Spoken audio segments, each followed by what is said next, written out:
Welcome to Spurs Focus, your go-to spot for daily Tottenham news, transfers, and match updates. Don't forget to support the channel by hitting that subscribe button now.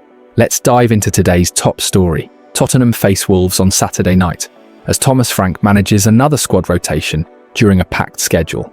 Spurs remain unbeaten after recent wins and a Brighton draw, with Pape Matar Sarr back available. Key decisions include Xavi Simon's role, full-back rotation, and balancing midfield options ahead of next week's Champions League clash. Thomas Frank must pick yet another Tottenham starting 11 as the matches continue to come thick and fast, with Wolves the latest visitors to the Tottenham Hotspur Stadium on Saturday night. Spurs are currently playing every 3 days, and after returning from the international break with wins against West Ham, Villarreal, and Doncaster Rovers, and a comeback draw at Brighton, they will go into this latest game against bottom-side Wolves with an unbeaten feeling and plenty of clean sheets. Wolves may be struggling with 5 defeats from 5, but they have often given Spurs problems over the years, both in N17 and at Molineux, and Frank will be looking to name a fresh and balanced team to take on Vitor Pereira's side team. The Dane is still without injured strikers Dominic Solanke and Randall Kolo Muani, but he does have midfielder Pape Matar Sarr back in contention after missing the midweek Carabao Cup win. The Spurs boss made 7 changes for that win against Doncaster, with Christian Romero and Mohamed Kudus getting the night off, Mickey van de Ven unused on the bench, and many others only playing a portion of the match. One player who did start the game and played an hour was Xavi Simons, but the Dutchman only played the final 30 minutes at Brighton, so should be fine to start again on Saturday evening. The question for Frank will be whether the 22-year-old plays in a midfield 3, where he can create more through the middle, or whether he takes up a position on the left wing. Another decision comes with the fullbacks, and whether it is the turn of Jed Spence and Destiny Udogie to play together to hand Pedro Porro a rare rest with the Champions League game at Bodo/Glimt coming on Tuesday night. The composition of the midfield will also be a factor for Frank, and whether he uses both Rodrigo Bentancur and João Palhinha again, with the Portuguese playing in central defence against Rovers. Here's the team that we reckon Frank could select to face Wolves. 4-3-3. Vicario, Spence Romero, Van de Ven, Udogie, Bergvall, Palhinha, Xavi, Kudus, Richarlison, Odegaard. Big news from Tottenham. Midfielder Pape Matar Sarr was a surprise absentee in the Carabao Cup win over Doncaster Rovers, but don't panic Spurs fans, it's only a minor injury. Here's the full update on Sarr's fitness and what it means ahead of the crucial Premier League clash with Wolves this weekend. Tottenham midfielder Pape Matar Sarr missed the Carabao Cup third-round win over Doncaster Rovers due to a minor thigh strain. Spurs barely broke into a sweat as they eased into the 4th round with a 3-0 win over Doncaster on Wednesday night. Boss Thomas Frank had promised to have a decent crack at the competition this season, and he was as good as his word as João Palhinha's improvised strike, a Jay McGrath own goal, and Brennan Johnson's stoppage-time breakaway disposed of League One Rovers. Sarr was absent from the squad, however, which was a surprise given he remained on the bench during the 2-2 draw with Brighton and Hove Albion at the weekend. The midfielder has already made 6 appearances for the Lilywhites this season and has 1 goal and 1 assist to his name. Speaking after the Carabao Cup win, Frank admitted the former Mets man has picked up a minor thigh issue. The Spurs boss told the media, Pape Matar Sarr, just a minor precaution. A minor, how can you say? A little stretch to the thigh, so he didn't want to take any risks today. There is a good chance that he could be ready for Saturday. Tottenham are next in action against Wolves on Saturday. With the match scheduled to kick off at 8 p.m, Sarr will hope to be fit in time for the Premier League clash. But Frank does have the likes of Palhinha, Archie Gray, Rodrigo Bentancur, and Lucas Bergvall capable of playing in midfield. On the win against Doncaster, which set up a 4th round clash with Newcastle, Frank added, "First and foremost, happy with the win, happy with the clean sheet, and happy that we are through to the next round. That was the aim. I think the first half was good. Controlled the game, created chances that we wanted and needed. I think we could have scored more goals in the first half actually.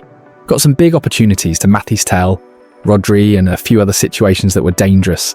Second half was more disjointed. I think we threw the ball away too easily. The pressure was not top, but also praise to Doncaster. They came very brave, very good to stretch us.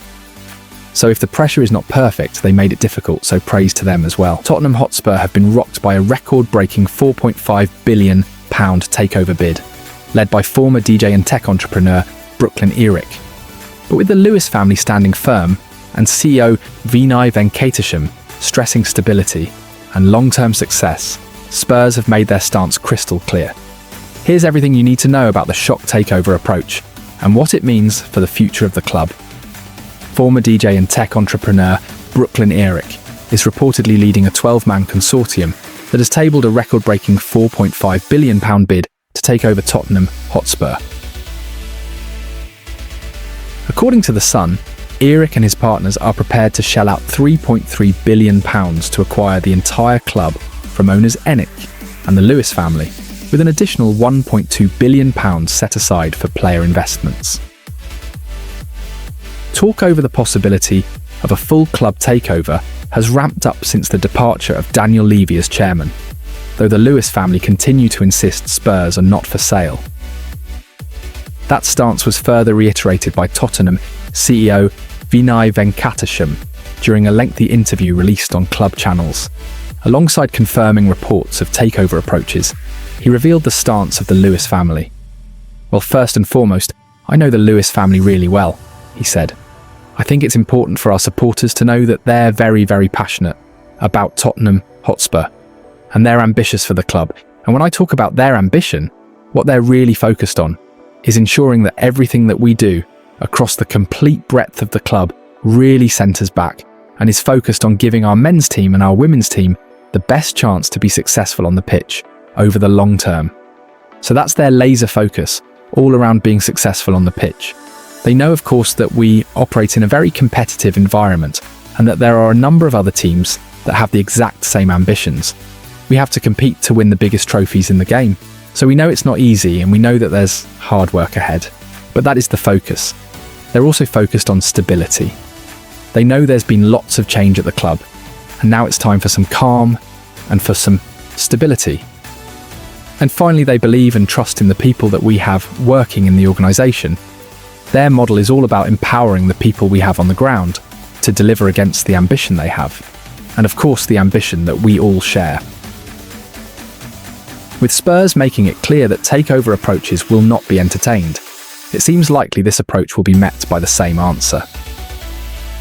The interest was from PCP International Finance, led by former Newcastle chief Amanda Staveley, and a consortium of investors led by Dr. Roger Kennedy and Wing Fai Ung through Firehawk Holdings Limited. Tottenham beat Doncaster 3-0 in the Carabao Cup with goals from João Palhinha, an own goal, and Brennan Johnson.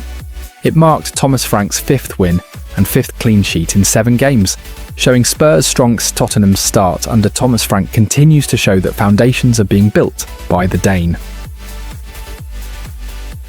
This latest victory, albeit achieved with an uneven performance, means Frank has overseen 5 victories and 5 clean sheets in his 7 competitive matches since the Premier League season kicked off, with 1 draw, 1 defeat, and 14 goals scored across all competitions. You could sling the UEFA Super Cup against PSG in there as well if you wanted to, and depending on your outlook you might see that as a defeat, a draw before penalties or 5 minutes from a victory, and a clean sheet. Of course, almost does not mean achieved. Wednesday night's 3-0 Carabao Cup victory over League One side Doncaster Rovers was played out in front of a crowd of just 42,473, as around 20,000 Spurs supporters decided it wasn't for them, either due to the ticket pricing or simply a late night return from North London. Those present got to see a small collection of good moments sprinkled across a team performance that dipped heavily in the second half, but was enough to see off a visiting team sitting 7th 2 divisions below. In essence, 3 moments of real quality showcased the difference in levels between the two sides, as Doncaster played well otherwise. Spurs opened the scoring just 14 minutes in. Despite being selected at centre-back by Frank, João Palhinha showed his ability at the other end of the pitch with an acrobatic overhead kick after a Xavi Simons corner was only partially cleared to the Portuguese 8 yards out. Within 3 minutes, the hosts had doubled their tally as Wilson Odobert burst down the left flank and into the box with stepovers galore, and his low cross struck Doncaster defender Jay McGrath and deflected into the net for an own goal. Archie Gray forced Rovers keeper Ian Lawler into a flying save before the visiting skipper Owen Bailey brought the same result at the other end when his volley was magnificently pushed onto the left-hand post by Spurs stopper Antonin Kinski. Chances were few and far between in a mostly dull second 45 minutes, aside from a Glenn Middleton free kick that curled inches wide of the right-hand post after a foul given against Kevin Danso that came despite the ball cleanly being won. Brennan Johnson was Tottenham's most dangerous player in that second period, and after teeing up opportunities for both Mathys Tell and substitute Richarlison, the Wales international duly rounded off the scoring himself by running between defenders onto Lucas Bergvall's perfect pass and chipping over the onrushing goalkeeper in added time. First and foremost, happy with the win, happy with the clean sheet, and happy that we are through to the next round. That was the aim, Frank told Football.London. I think the first half was good. Controlled the game, created chances that we wanted and needed. I think we could have scored more goals in the first half, actually. Got some big opportunities to Mathys Tell, Rodri and a few other situations that were dangerous. Second half was more disjointed. I think we threw the ball away too easily. The pressure was not top, but also praise to Doncaster. They came very brave, very good to stretchers. So if the pressure is not perfect, they made it difficult. So praise to them as well. The scoreline was harsh on Rovers, who deserved at least a goal from the game. Spurs had given them permission to use their on-loan Tottenham youngster, Demola Ajayi, and the 19-year-old right-winger had his moments, including a volley that Toyosi Olusanya headed wide in the first half. However, he and Doncaster were unable to find a way through, which brought the obligatory DJ Ed Spence post on Instagram to his young teammate. "I'm sorry, Lil bro.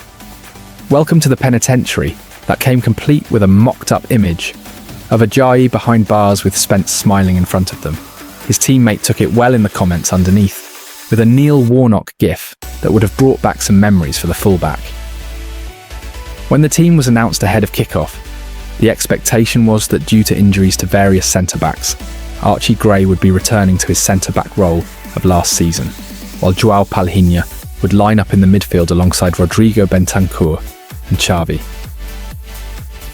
However, Frank soon confirmed it was the other way around in his pre-match interview, meaning a rare outing for the Portuguese in defence, with the 19-year-old Gray getting to continue his development in the centre of the pitch. The idea presumably was that Spurs would have more of the ball, so Palhinha would be called upon to pass more than defend. That wasn't actually the case, with the possession stats not reflecting the two teams' different levels in the football pyramid, as the Premier League side only shaded it with 54.9%.